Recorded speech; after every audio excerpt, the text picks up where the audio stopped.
the billionaire's assistant who outsmarted everyone. When I became the personal assistant to Ethan Voss, a billionaire investor with a reputation for brilliance and cruelty, I thought it was my big break. He was powerful, ruthless, and terrifyingly precise. One mistake and you were gone. He had a rule: never ask personal questions, and no one did. His empire ran on fear and loyalty bought with money. I was invisible, the silent organizer, the one who scheduled his meetings, handled his mail, remembered his coffee order. Until one morning I found something odd in his office: a sealed envelope marked private, do not open. I didn't touch it, but I couldn't stop wondering, especially when I noticed how often Ethan received the same envelope every few months from an untraceable address, always signed with the same initials, EM. Months later, the stock market crashed. Ethan lost millions overnight. His fury was volcanic. He blamed everyone except himself, and by the end of the week he'd fired half his staff, including me.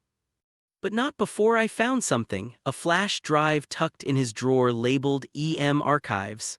Out of curiosity, or maybe revenge, I plugged it in.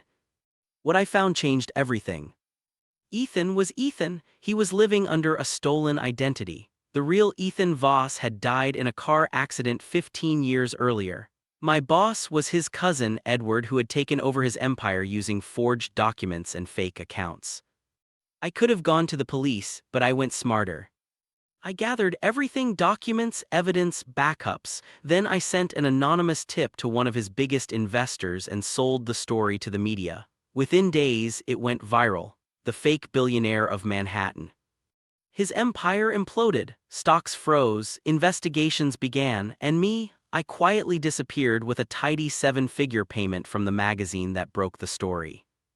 A year later, while sipping champagne on the balcony of my apartment overlooking Monaco, I got an email from an unknown sender.